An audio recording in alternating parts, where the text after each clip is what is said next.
Salam jumpa saudara-saudariku terkasih dimanapun berada. Semoga kita semua dalam keadaan baik dan sehat.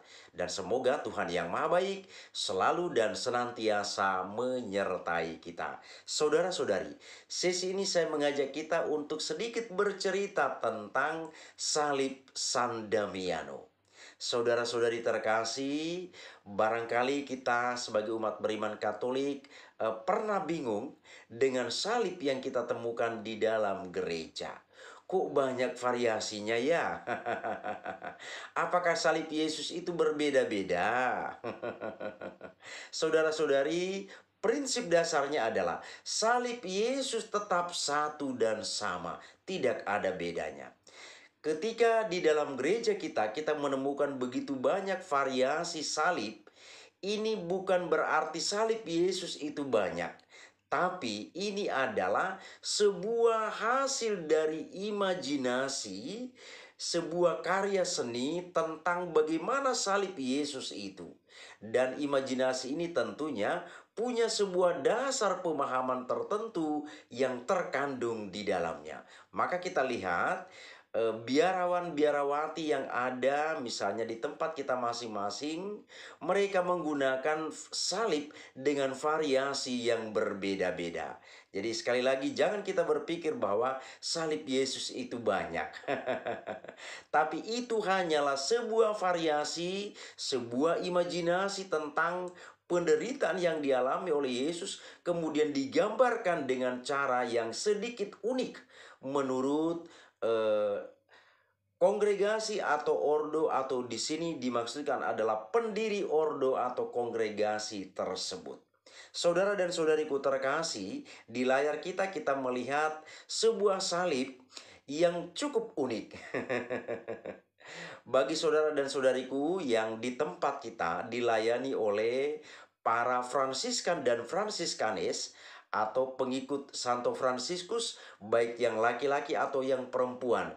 Fransiskan itu adalah para pengikut laki-laki Fransiskus, dan Fransiskanes adalah para pengikut Fransiskus yang perempuan, dalam hal ini para suster. Nah, sekali lagi, jika di tempat kita atau bagi mereka yang di tempat itu dilayani oleh para Fransiskan dan Fransiskanes, maka salib ini adalah hal yang biasa, yang sudah biasa dilihat, atau menjadi pemandangan yang sudah biasa dilihat atau dijumpai. Tapi bagi saudara dan saudari yang di tempat kita tidak dilayani oleh para Fransiskan dan Fransiskanes ini, maka salib ini mungkin menjadi asing bagi kita. Sehingga mungkin ketika melihat di layar ini, atau pernah mungkin saudara-saudari lihat dimanapun itu, bertanya-tanya, salib apakah itu? Saudara dan saudariku terkasih, bicara tentang salib San Damiano ini, kita tentu punya hubungan yang sangat erat dengan seorang kudus dalam gereja kita yang bernama Santo Fransiskus dari Asisi. Apa hubungan dengan Santo ini? Ini pertanyaan kita. Saudara-saudari terkasih, kita melihat terlebih dahulu bagaimana kisah hidup Santo Fransiskus hingga akhirnya bertemu dengan salib ini. Saudara-saudari, Fransiskus Asisi itu lahir dari sebuah keluarga yang kaya raya. Ia lahir di Italia, di Asisi pada tahun 1181. Keluarganya adalah keluarga pedagang kaya. Jadi bapak dan mama dari Fransiskus ini adalah pengusaha kain, pedagang yang kaya raya. Kain yang mereka usahakan pun di sini bukan kain yang abal-abal. Tapi kain yang mahal-mahal, mahal harganya. Maka mereka dikategorikan pada masa itu sebagai pedagang kain yang kaya raya. Saudara-saudariku terkasih, kondisi ini turut membentuk karakter Fransiskus sendiri. Apa yang terjadi? Fransiskus dimanjakan oleh kekayaan orang tuanya. Maka tidak heran Fransiskus itu selalu hidup dengan berfoya-foya, menghabiskan begitu banyak uang orang tua, tapi itu tidak dipermasalahkan oleh orang tuanya. Bahkan di Asisi pada waktu itu, Fransiskus itu terkenal sebagai seorang pemabuk.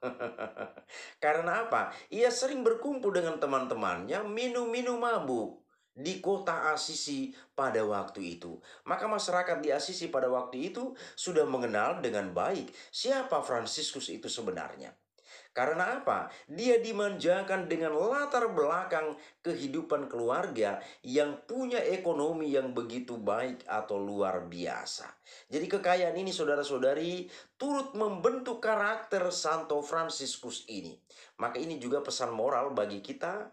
Misalnya kita di keluarga, kita punya uang yang banyak, keluarga kita keluarga kaya raya, maka hati-hati dalam mendidik anak kita. Supaya apa? Mereka tidak terjerumus di dalam situasi ini. Dan mendidik anak bukan mendidik dengan uang, tapi dengan perhatian dan kasih sayang. Nah, Fransiskus pada waktu itu hidup di dalam kemewahan. Dia tidak kekurangan apa-apa. Maka biasa menjadi Fransiskus atau menjadi sebuah pemandangan biasa bagi Fransiskus adalah ia sering berkumpul dengan teman-teman, berfoya-foya, berpesta, minum-minum mabuk dengan teman-temannya. Maka seperti tadi kami katakan, masyarakat di kota Asisi sudah mengenal dengan baik siapa Fransiskus itu. Saudara dan saudariku terkasih, rupanya di dalam kemewahan, di dalam kekayaan ini, Fransiskus mengalami sebuah kekosongan. Bayangkan setiap hari ia terus berkumpul dengan teman-teman, berpesta pora karena dia tidak kekurangan apa-apa. Tapi lama-kelamaan dia merasakan sebuah kehampaan di dalam dirinya. Dia merasakan sebuah kekosongan. Rupanya harta itu bukan sebuah jaminan untuk kebahagiaan. Ini kalimat yang sangat penting saudara-saudari, kiranya menjadi sebuah refleksi bagi kita. Kekayaan bukan sebuah jaminan untuk orang bisa bahagia di dalam hidup. Buktinya kita lihat pada Fransiskus. Fransiskus di dalam kemewahannya, rupanya suatu waktu dia merasakan sebuah kekosongan, sebuah kekeringan dalam hidupnya. Maka apa yang terjadi saudara-saudariku terkasih? Ia kemudian pergi dan berdoa di sebuah gereja yang bernama San Damiano. Kalau kita bahasakan dengan bahasa Indonesia artinya gereja Santo Damianus. Nah, di gereja San Damiano ini Fransiskus berlutut dan berdoa. Di sana saudara-saudariku terkasih, dia berdoa di dalam gereja ini dan salib yang kita lihat inilah yang gantung di dalam gereja ini. Dan di sanalah Fransiskus berdoa. Saudara-saudari terkasih, kala itu gereja San Damiano dalam kondisi yang sudah mulai ambruk. Sebagian dari gereja ini sudah pada ambruk, sudah rusak. Dan disitulah sekali lagi Fransiskus Asisi berdoa. Dan di dalam gereja itulah bergantung salib San Damiano yang kita lihat ini. Saudara-saudariku terkasih, ketika Fransiskus Asisi berlutut dan berdoa, rupanya Yesus dari salib ini berbicara kepada Fransiskus. Kalimat yang keluar dari salib pada waktu itu adalah, Fransiskus, pergilah dan perbaikilah gerejaku. Engkau tahu gerejaku ini hampir roboh. Inilah kalimat yang terucap dari salib San Damiano ini. Saudara dan saudariku terkasih, saat itu ketika Fransiskus mendengar kalimat ini dari salib, Fransiskus rupanya menerjemahkannya secara harafiah. Karena apa? Dia memang melihat bahwa gereja San Damiano waktu itu dalam kondisi yang sudah rusak parah. Maka apa yang terjadi saudara-saudariku terkasih? Fransiskus kembali ke rumahnya. Kemudian ia mencuri uang orang tuanya secara diam-diam. Dia mengambil uang orang tuanya. Dia mengambil uang orang tuanya dan pergi mengajak orang lain sama-sama bergotong royong membangun gereja San Damiano ini. Ini sebuah upaya yang luar biasa yang dilakukan oleh Fransiskus Asisi. Jadi dia mengambil uang dari simpanan orang tuanya di rumah karena pedagang kain yang kaya raya. Kemudian dia mengajak orang untuk membantunya membangun gereja yang sudah mulai roboh itu.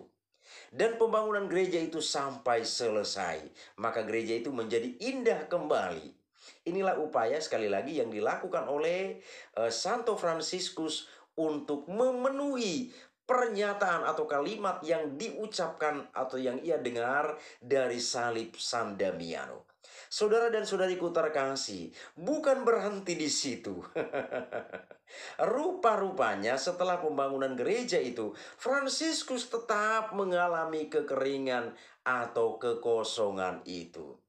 Lalu Fransiskus kemudian merenungkan kembali pernyataan Yesus yang terucap dari salib itu, bahwa yang sebenarnya yang perlu diperbaiki bukan gereja secara fisik, tetapi gereja rohani. Maka saudara-saudariku terkasih, saat itulah Fransiskus Asisi meninggalkan segala-galanya dan mengikuti Yesus dengan cara hidup yang begitu sederhana. Dan kemudian kita lihat di dunia ini para pengikut Santo Fransiskus inilah yang paling banyak jumlahnya.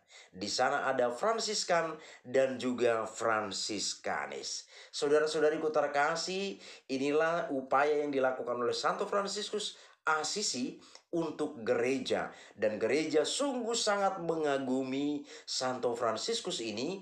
Karena apa? Ia yang hidup sebelumnya berfoya-foya, hidup di dalam kemewahan. Rupanya Tuhan memanggilnya meninggalkan segala-galanya untuk hanya mencintai Tuhan. Maka pesan bagi kita saudara-saudariku terkasih, di tempat kita masing-masing, jika ada pembangunan gereja, mari kita berpartisipasi.